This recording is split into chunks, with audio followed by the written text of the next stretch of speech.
She lay on the cold ground, her uniform torn, her breath shallow.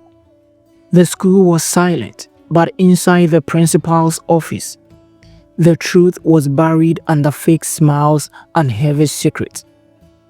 Lisa had always been different, not just because of her beauty, but because she was kind in a world that fed on power. Teachers whispered when she walked past, their eyes hungry, their hands eager, but Lisa was smart. She saw what they tried to hide, until one day she went too far. Lisa lived in Soweto with her mother, a nurse who worked night shift at the clinic. Life wasn't easy, but Lisa made it work. She was 17, top of her class, and had a dream becoming a lawyer to fight for girls like her. At school, she kept her head down, avoided trouble, but trouble found her. It started with Mr. Doobie, the history teacher. He always gave her special attention, asking her to stay after class for extra classes. Lisa felt uncomfortable, but she didn't want to be rude. Then came Mr. Mokoena, the maths teacher, who offered her money for lunch, always smiling too much when he talked to her. She ignored it, thinking maybe she was imagining things. But then Mr. Kumalo, the deputy principal, called her to his office. "Lisa, you're a very bright girl," he said, locking the door behind him. "With my help, you could go far." Lisa clenched her fist under the table. "I don't need help," she said firmly. He laughed. "Everyone needs help, Lisa. The question is, what will you give in return?"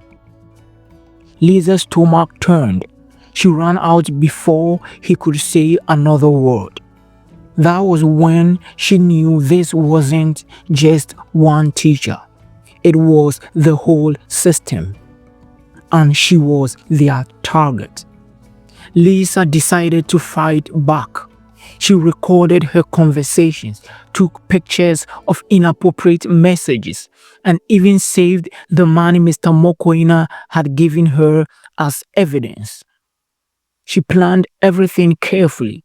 She would expose them all at once, in a way they couldn't escape. But someone found out. A week before she was ready to go public, she received a note in her locker. "Stay quiet or disappear." Lisa's hand shook as she read it. That night, she couldn't sleep. She heard noises outside her window, felt shadows move when she walked home. The next morning, she went to school as if nothing was wrong. But when she stepped into the gate, the principal himself was waiting. "We need to talk, Lisa." He led her to his office. When she sat down, she realized the door had locked automatically. There were 3 men inside: Mr. Kumalo, Mr. Mokoena, and Mr. Doobie. Lisa's heart pounded. "You are a smart girl," Mr. Kumalo said, smiling. "Too smart. And that's dangerous." Lisa swallowed hard. "I'm not scared of you." Mr. Doobie chuckled. You should be scared." Lisa reached into her bag. She had a plan. She had to escape. But she never got the chance. The last thing she saw was Mr. Kumalo moving fast. The last thing she felt was darkness swallowing her whole. When Lisa woke up, she was lying in an abandoned classroom, her head throbbing. The sun was setting, casting eerie shadows on the walls. Her phone was gone, her bag was gone, and she was alone. Lisa tried to stand, but her legs were weak. She stumbled, gripping the edge of a desk. What happened? She tried to remember. The office, the men, then nothing. Footsteps echoed in the hallway. Lisa froze. Someone was coming. A figure appeared in the doorway. It wasn't a teacher. It was a student, Jason, her best friend. Lisa, he whispered, we have to go now. She didn't ask questions. She ran. They slipped through the back gate, breathless, heart pounding. What happened? Lisa asked when they finally stopped in a dark alley. Jason's face was pale. They were going to make you disappear, he said, for good. Lisa shivered. She wasn't safe, not yet. But she had one last move left to play. At this time, she wouldn't fail. The truth was out. The evidence was hidden. And Lisa was running out of time. What would she do next? And who else was watching her every move? The real nightmare was only beginning. Lisa's heart pounded as she and Jason slipped through the dark streets of Soweto. The school was behind them, but the danger was not. We can't go to your house, Jason whispered. They know where you live. Lisa stopped. What do you mean? Jason looked around, then pulled her into the shadows. I heard them talking. Mr. Kumalo called someone. He said, make sure she doesn't get home tonight. Lisa's blood ran cold. They wanted her gone for good. Jason pulled out his phone. We need to go somewhere safe. Someone we can trust. Lisa hesitated. Who? Jason took a deep breath. My uncle. He's a journalist. If anyone can help, it's him. Lisa nodded. There was no other choice. They moved fast, dodging street lights and staying in the alleys. But Lisa couldn't shake the feeling. Someone was watching them. Then it happened. A car screeched around the corner. Headlight blinded them. Run! Jason shouted. Lisa sprinted, her lungs burning. The car rolled behind them. Doors slammed. Voices, footsteps. They were being chased. Lisa felt a hand graze her arm. She yanked away, her heart in her throat. Jason pulled her into a yard, darkened behind a broken wall. The men ran past. Silence. Lisa struggled to catch her breath. Jason's phone buzzed, a message. We see you. Lisa's stomach twisted. It wasn't over. They reached Jason's uncle's house, a small brick home on the edge of the township. Uncle Themba opened the door, his eyes sharp. What's going on? Jason pushed Lisa inside. She's in danger. Lisa told him everything, the teachers, the threats, the evidence. Uncle Themba listened, his face unreadable. When she finished, he sat back and exhaled. You have proof? Lisa nodded, some of it, but my phone is gone. Uncle Themba stood up. Then we need to act fast. He pulled out a camera. Tell me everything again, on record. Lisa hesitated. Once she spoke, there was no turning back. Jason squeezed her hand. Do it. Lisa took a deep breath and she talked. When she finished, Uncle Themba looked at her seriously. He just started a war. A knock on the door. Lisa's heart stopped. Jason peeked through the window. his face drained of color. "It's them." Uncle Themba grabbed Lisa's arm and pulled her toward the back.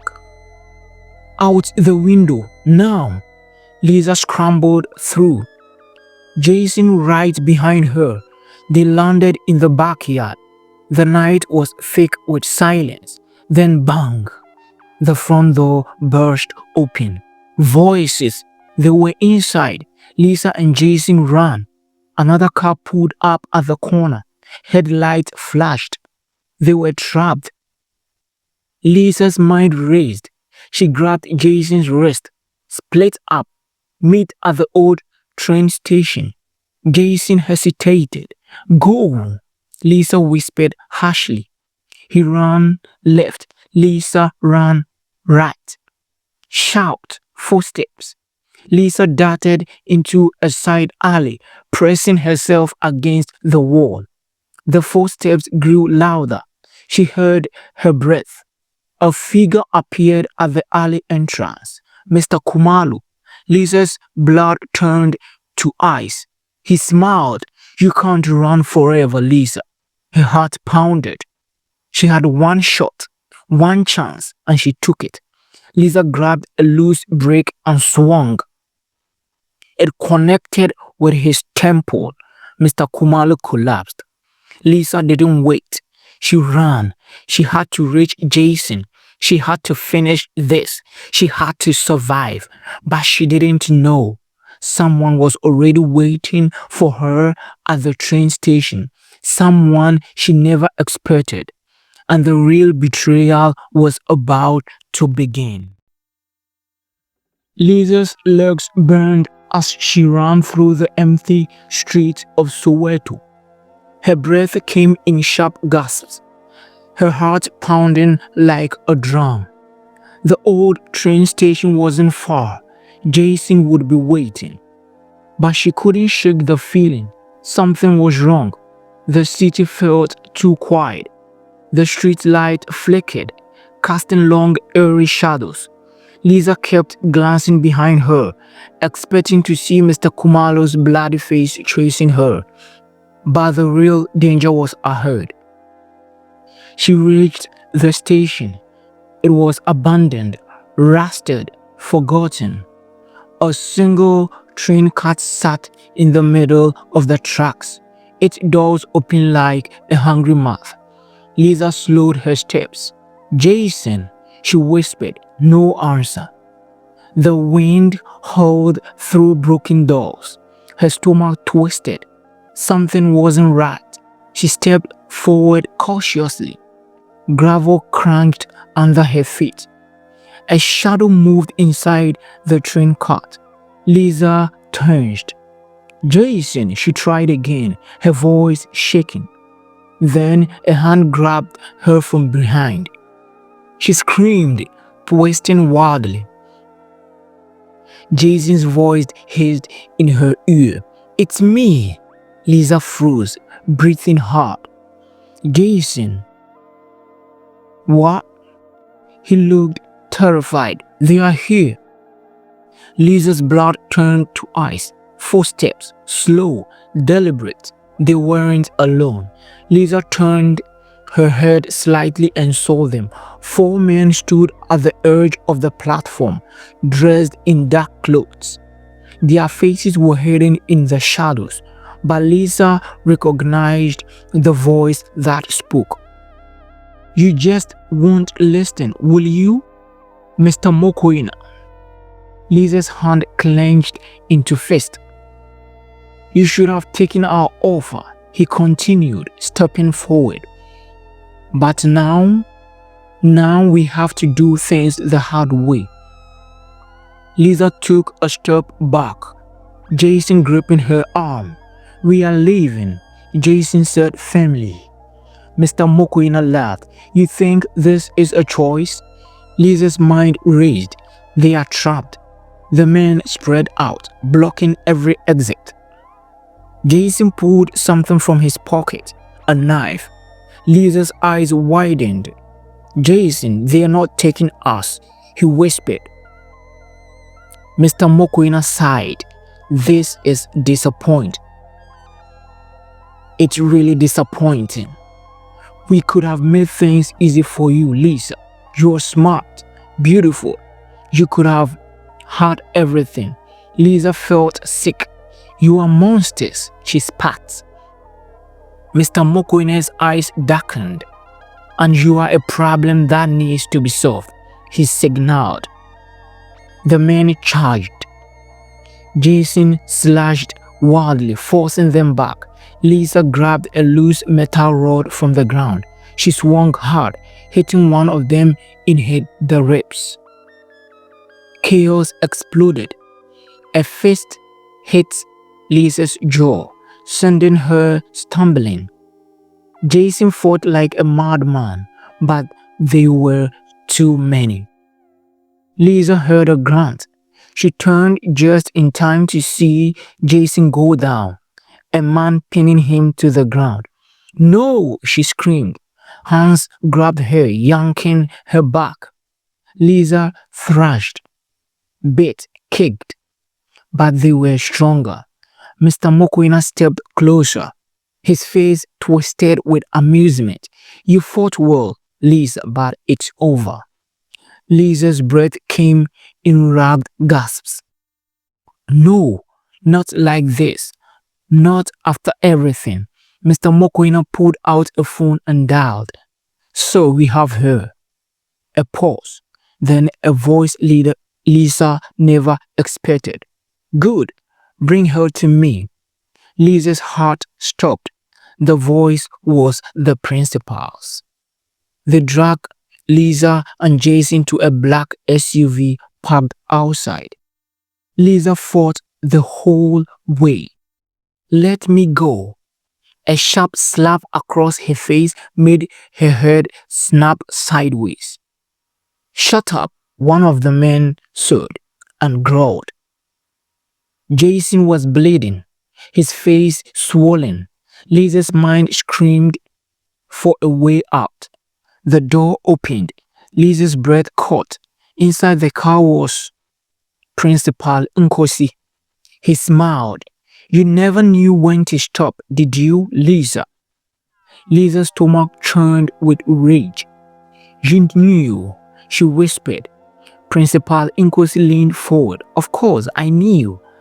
I built this." Lisa's blood ran cold. This wasn't just a few teachers. This was the whole system. Her head spun. She had to get out now. She looked at Jason. Her eyes met hers.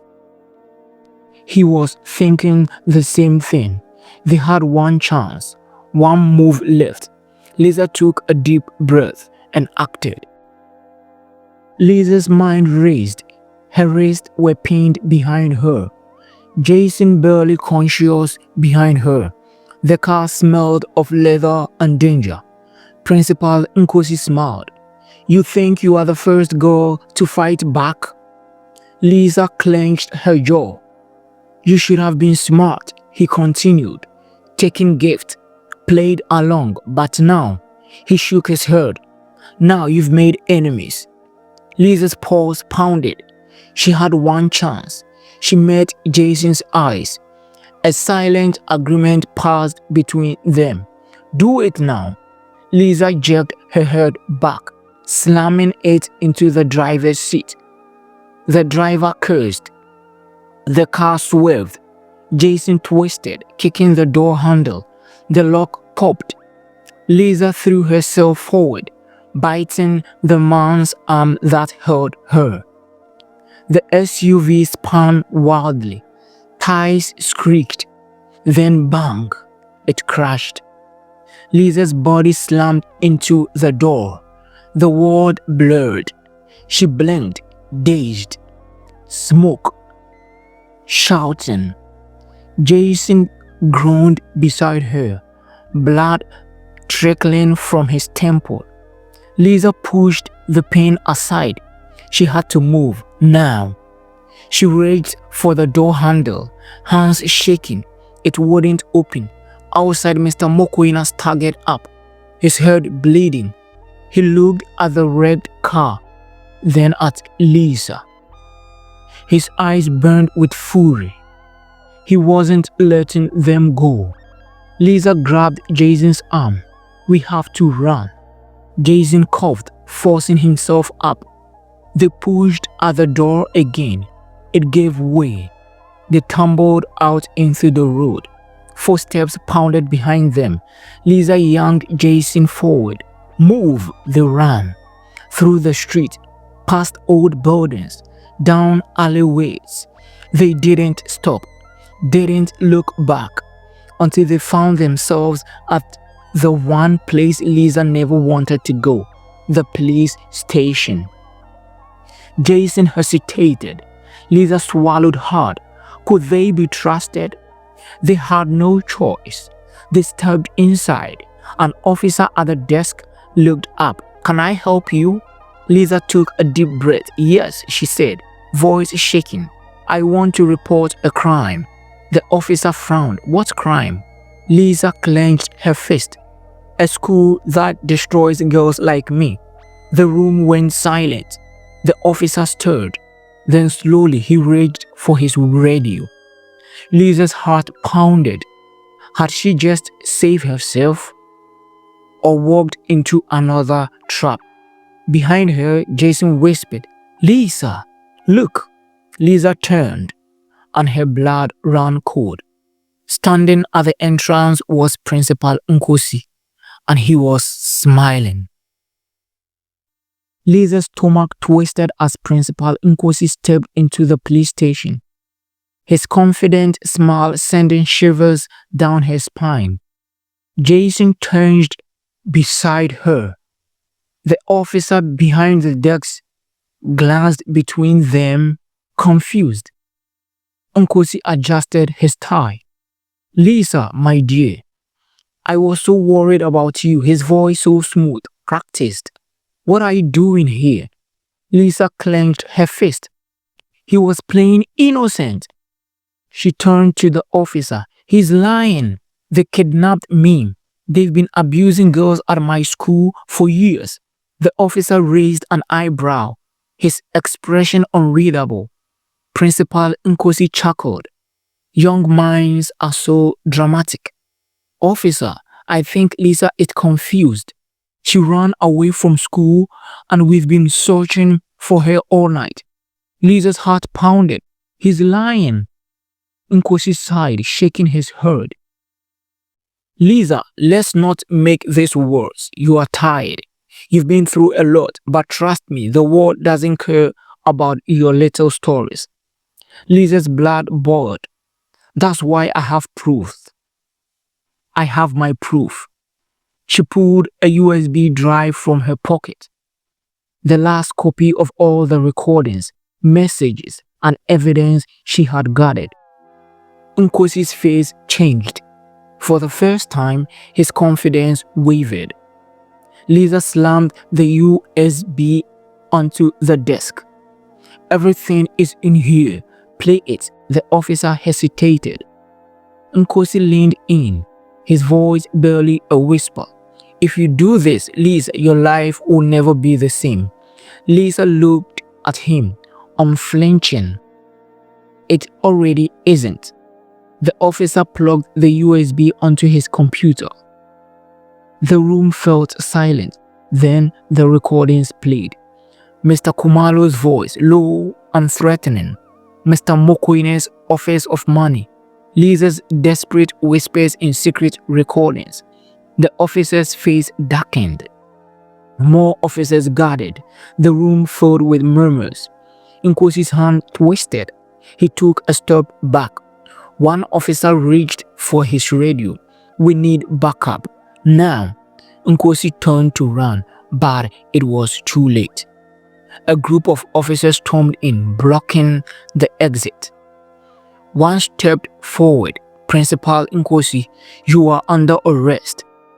Lisa exhaled sharply as they cuffed him.